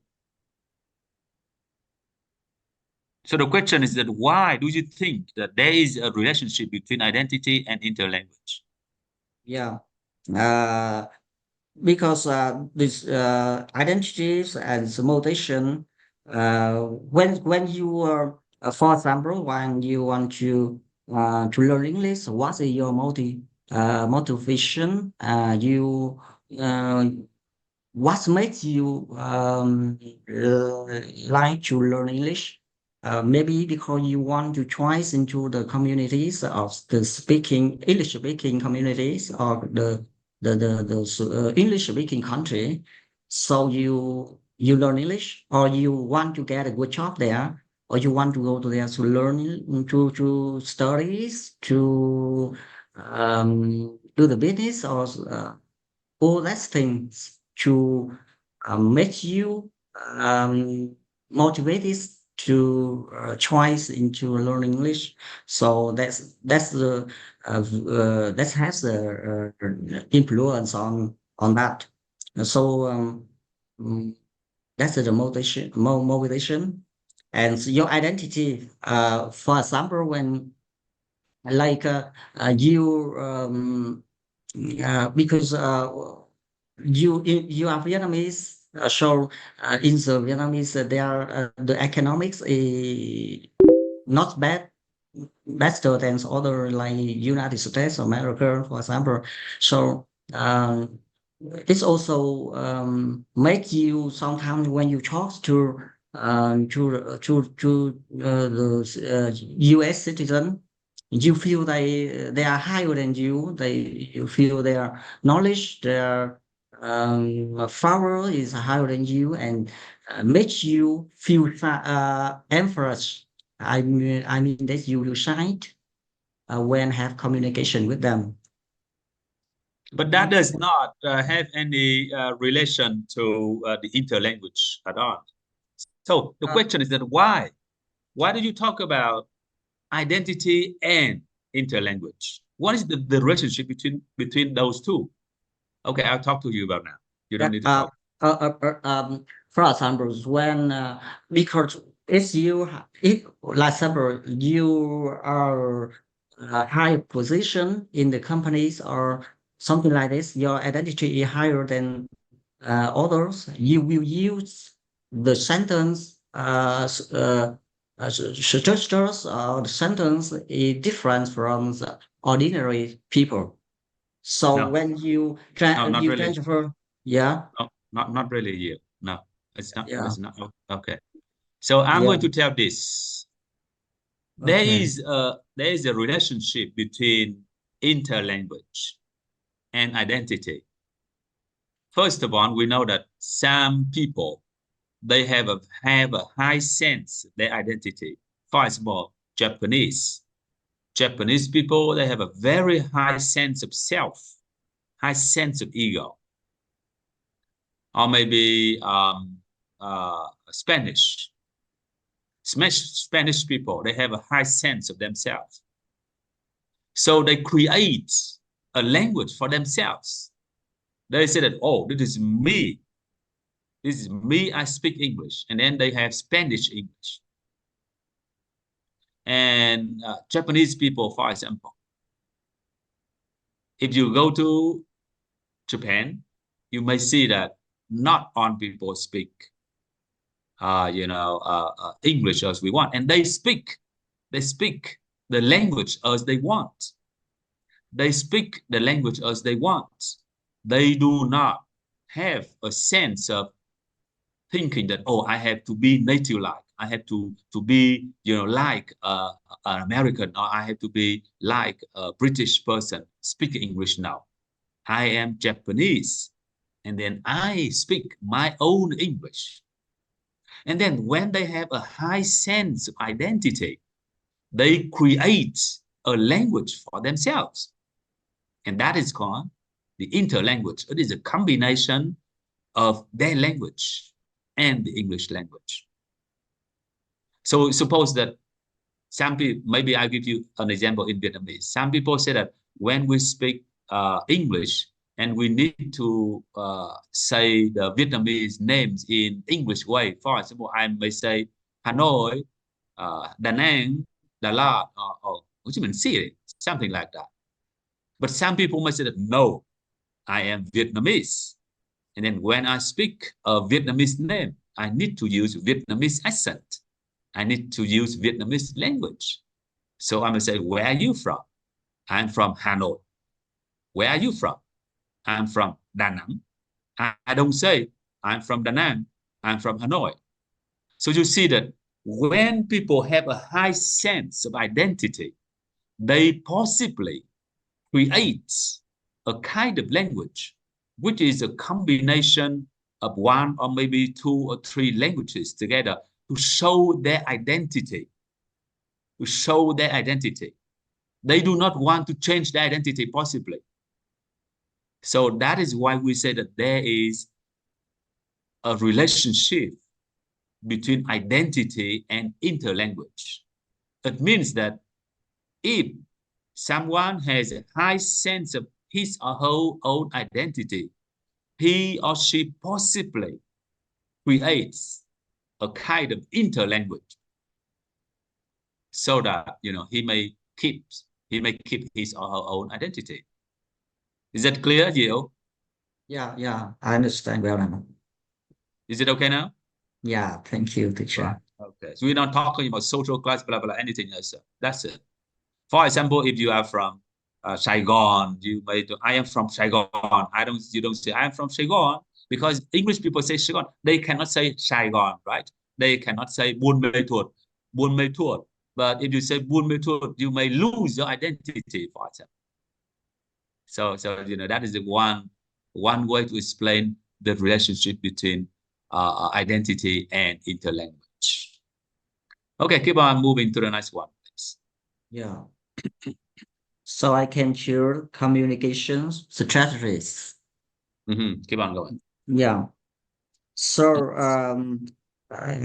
Farge and Casper's explores communication strategies that learners use when they lack full competence in second language. Strategies like paraphrasing, circumlocution, and code switching can help learners convey meanings, define gaps in their language knowledge, and set their interlanguage. So communication strategies to be defined as the techniques that speakers use to convey or to interpret their intended message. This provides limitation in their language proficiency These strategies help learners manage difficulties in real-time communication. And they he make out some strategies like avoidance strategies. These avoids community involves into avoid the learners to express directly. First, they talk around the topics and switched to the known language and compensatory strategies are used to compensate for gaps in knowledge.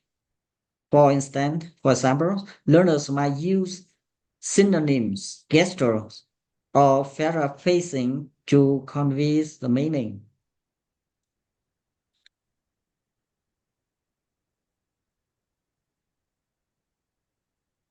Um, I think paraphrasing. I just want to help you with this. So this is about a real situation in our real life. When we talk about interlanguage, we explain why we have it. And there is a way of explaining is that suppose that when you go to, let's say, France or Paris, when you go to Paris, you need to speak French, but your French is not okay. Your French is not very good. So you need to communicate in a certain way so that you help other people understand you.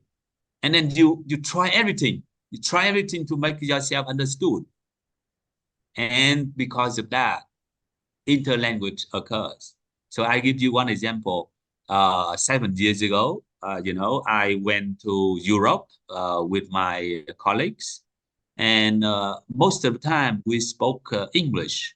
But then when we came on one morning, we came to a shop and we were trying to look for a coat, because it was quite cold outside. It's freezing. The temperature was freezing outside. And then we tried to find a long coat. But the lady who was working in there did not speak English. So we were trying to speak French, and then we were trying to rephrase the word. We were to use the English word and Vietnamese word and gesture. So everything in a way that we try to get us understood, and by that we are creating a kind of interlanguage, because that kind of language is not English, it is not French, it is not Vietnamese at all. It is a combination of many things together. So we say that interlanguage may occur. Interlanguage may occur when we try to communicate, when we try to make our ideas understood by other people, when we have difficulties, for example. So this is in our real life. So we are talking about interlanguage. So we talk about interlanguage in the classroom, and now your friend Gio is talking about interlanguage in the real life, in the situation where you have no teachers, where you have no friend, for example. So communication strategy is also one let's say a factor that may lead to the creation of interlanguage. So we try to do that as long as we can convey our meaning, truyền tải được cái thông điệp. We may code switch, for example, English, French, and Vietnamese, and gestures, and hand we use our gestures. So we use all kinds of methods in our communication to get understood, to get us understood. That is considered interlanguage too. All right, and next one, please, Leo. Yeah. So code switching, as teacher have already explained. So about the gestures and non-verbal cues using the physical gestures, the facial expression, and the body language. There's something like that. The teacher have already explained to you. So using the if you want to experience this, you go to another country, and then when you find yourself, no one understands me, and then you will find all kinds of ways, all kinds of communication structures to make yourself understood. This is very interesting. Yeah. So like a gesture is when you just learn a language, that's some the basic language like French or Spanish. So when you go there, only know some word like benga or something like that. But you need to use your gesture and body language to make them understand you. Like example, when you want to go to the train, the subway, in Spain, we need to use some of the gesture to express so that they can understand you, to just you instruct you where to go. And using synonym, when you forget the words you want to express, you try to use another words with the same meaning to express. Something like when you want to drink, you can use other word like to put something into your mouth, liquid into your mouth. So for example, like that. Correct, teacher? Keep on going, please. This is okay. Your friend will read this later. It's not too hard. So move to the next part. Yeah. Maybe you're going to go to section. Yeah. No, sure, we will talk about this next week. So don't worry. So move to the next section, section 6. We will talk about social interaction and input later. So we don't need to talk about this. One group will talk about this later. Okay. Yeah. So Dạ xin lỗi thầy, cho em cắt ngang xíu thì cho em nghỉ sớm được xíu được không thầy? Okay. Dạ, cho xin phép cho em được nghỉ sớm. Dạ em cảm ơn thầy. So we talk about this. Stages of interlanguage, please. Who is going to talk about this? Are you, Diệu? Another It's me. Okay, good. Yeah. Okay, keep on talking. Who is that? Yeah, my name is Vân. Vân, you okay, so you did 2 parts? Yes. Right? The first one and the last one. Yes. Okay, good. Keep on talking, please. Yes. About the study of interlanguage. Regarding to William Nelson author 1971 approximated system of foreign language learner. So Nelson William is refer to the same general phenomenon in the second language, but the successive approximation to the target language in his term approximative system. Yeah, and his model detail how the learner initial experience with the language from systematic become more accuracy, but still rely on the emergence, and finally produce more consistent structure leading to the stabilization. And the next slide, please. Miss you. Yes. On the slide, we can say the state of interlanguage, including 4 states. The first, systematic state. The second, emergent state. And the third, systematic state. And finally, post-systematic state. And there are different states to create language system and perfecting grammar. For example, number 1. Miss you, please. Next. Yeah. About the pre-system state. That is the state of random errors. Some systematic or the particular class of the item. For example, John can sing, not or Chan can to sing. It means dedicate the state of experimentation and in accurate guessing. Next, imagine state. Imagine state is mean the state of imagined. The next slide, please. Miss you. Yes. The state of imagine by the learner growing the inconsistency in the linguistic productions. For example, that is the conversation between Mary and Tom. I go to the New York, and Tom will say when. Mary will say answer 1972, and Tom will oh no, you went to the New York in 1972, and Mary will continue to say yes, I go 1972, and you can say the learner still unable to correct errors when they are pointed out by someone else, and make random error and not aware errors. And the third, systematic state.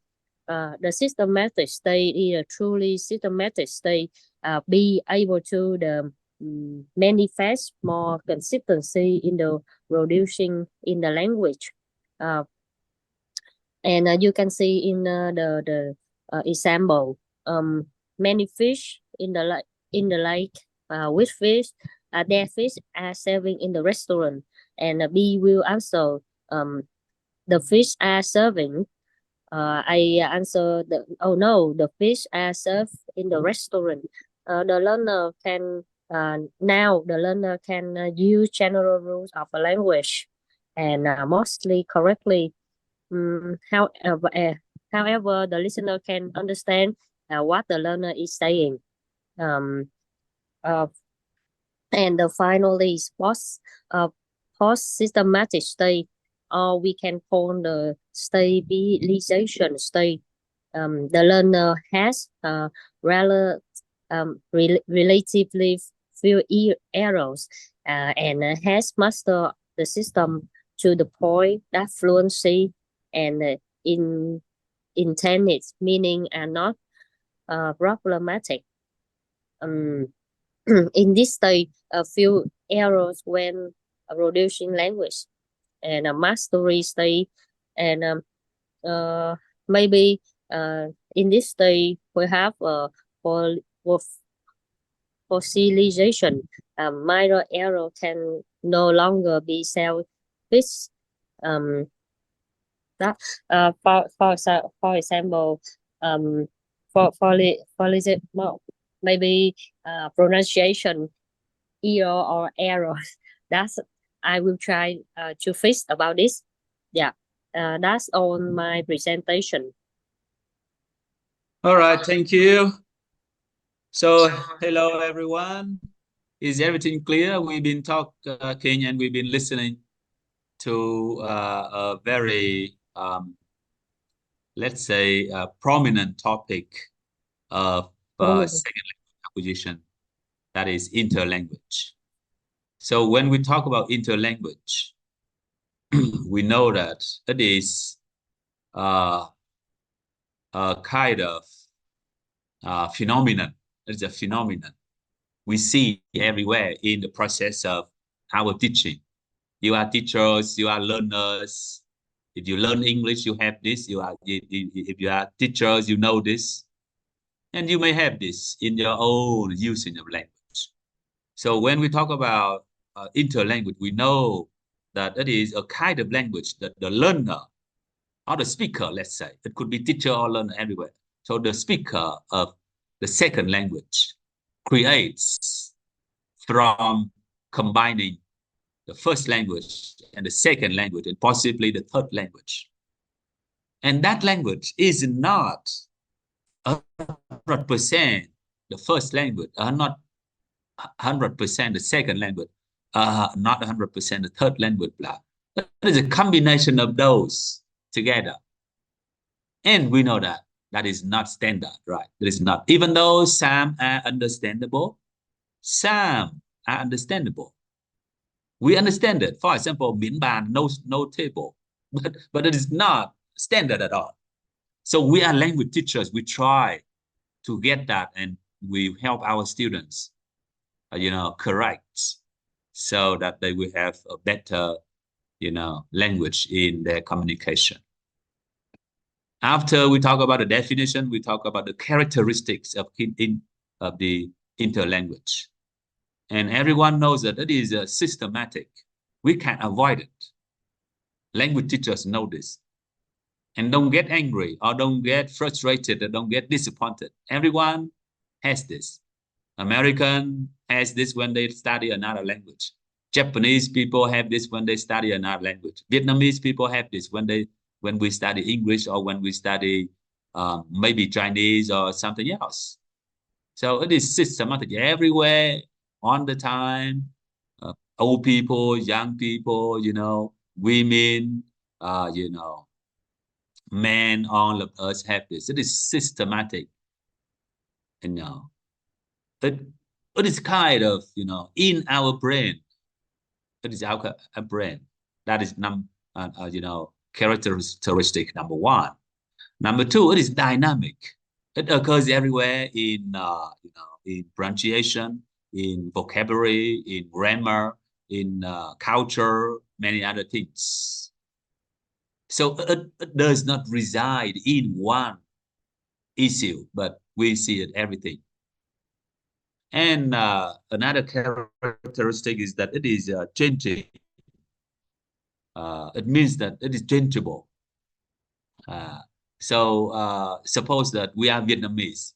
We have similar interlanguage, but the interlanguage from people in the north may possibly be different from the interlanguage from the people from the south, because we are, in terms of culture, subculture, tiểu vùng văn hóa, we are a little bit different. So it is kind of changeable. And Vietnamese people interlanguage, Vietnamese people's interlanguage is possibly different from Japanese people's interlanguage, changing, So it is not similar, it's not the same.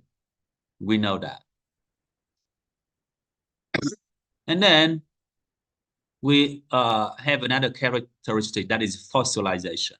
Some kind of errors or interlanguage is very hard to change, because it's very hard to change because people, find it hard to understand or to change it. I don't know why. It is called fossilization. It is a kind of development. So we know that, and sometimes we need to accept it, and sometimes, we know that it is incorrect, but we can't change it. It is fossiled. It is fossilized, some kind of that, And another characteristic of interlanguage is that sometimes we are correct and then we get it wrong again, and then we come back to the first stage that we are correct. So if you meet a situation like this, don't worry, be happy. Everything will be okay. At the beginning, he or she is okay, but a few weeks later, he or she is not okay. And you don't panic. Everything will be okay. That's called U-shaped development, And in order to help our students have a good, let's say, standard language, we need correction and feedback. And correction and feedback is an art, I may say. I have to say that again. And then I think later when you study another course, they will talk about correction and feedback. And I think if we have time, we talk about correction and feedback in second language acquisition too. I don't know why your teacher, Mr. Nghi, designed this course to be a little bit short, just 2 credits. Theo cái xu hướng bây giờ là người ta chia các cái lớp là cái lớp nó nhiều tín chỉ hơn và nó ít tên môn học hơn. Nhưng mà cái chương trình của các bạn đây thì cái môn có vẻ hơi nhiều môn tí, hơn vất vả cho các bạn hơn. Ví dụ như ở Úc mà các bạn học là cái chương trình thạc sĩ đó, các bạn học 8 môn thôi các bạn. Một học kỳ là các bạn học cỡ khoảng 3 môn. 3 học kỳ là 9 môn là xong. Vậy là xong. Còn chương trình chúng ta thì hơi nhiều. Ở Đà Lạt thì chúng tôi cũng làm ít môn, một học kỳ là tổng cộng bao nhiêu ta, 4 môn 4 môn hay 5 môn gì đó, là 3 học kỳ là 12 tới 15 môn, nó hơi nhiều, nhưng mà vẫn còn ít hơn một số môn khác. Tụi em là Một siêu số nơi sao khác rồi, học tới hai hả. tụi em là siêu Ừ. sao đó rồi. Học quá trời học. Học nhiều môn thì hơi vất vả. Ok, như vậy là để cái môn này thì có cái correction feedback thì thầy cũng có thời gian để làm việc các bạn, và cái đó là cái nó thiên về phương pháp giảng dạy nhiều hơn nha. Các bạn nghiên cứu về cái second là cái gì gọi là feedback in language teaching. And next, we need to understand the reason why we have interlanguage. So there are quite a few reasons. The first one is transfer. Transfer is the phenomenon of applying the language we know into the language we are learning. We know Vietnamese, and we know that, and we apply the rules in Vietnamese into English. And sometimes you know English, and then you study French, and you apply the rules in English to your French. And I have that problem too. When I was a student, I studied English, and then I had to study another language, that is French. And then when I wrote an essay, and my French teacher said, "Tang, you need to revise your writing because your French is very much like your English." Because my teacher knew English, and then I had to rewrite. So you see, we that is kind of transfer. We use the rules from one language to apply into another language. That is called language transfer. Another reason why we have interlanguage, that is overgeneralization. We think one rule is for on. One rule is okay for on, so we apply this rule for everything, but that's not okay. Another one is simplify. We simplify things. We make it things so that we think it is okay. It's better, for example. So in short, why do we need to talk about interlanguage? We have a question, why? So the answer is very easy. We are language teachers. We are language learners also. We know that it is a natural phenomenon. Interlanguage is a natural phenomenon, not only for the young, but also for the old, not only for the men, but also for the women, not only for the Western, but also for the Eastern. So everyone, every people on the world have interlanguage. So interlanguage is a prominent phenomenon, especially language teachers need to know. And we try to understand why people have that kind of phenomenon. And we try to reduce this phenomenon by helping our students, correct the errors or the mistakes they make, so that they will have a standard language. So I think that's all and major ideas about interlanguage today. And thank you this group for changing the format, the outline. They sent me their presentation. After reading that, and I suggested them to change the structure. So they did it very hard. They worked very hard, and they did it very well. I appreciate that. And I hope that the structure today may help you understand something about interlanguage. It is a phenomenon in the process of acquiring a language. And I would like this group to send the file to everyone in the class so that they will have some more time to read. Any questions so far, everyone?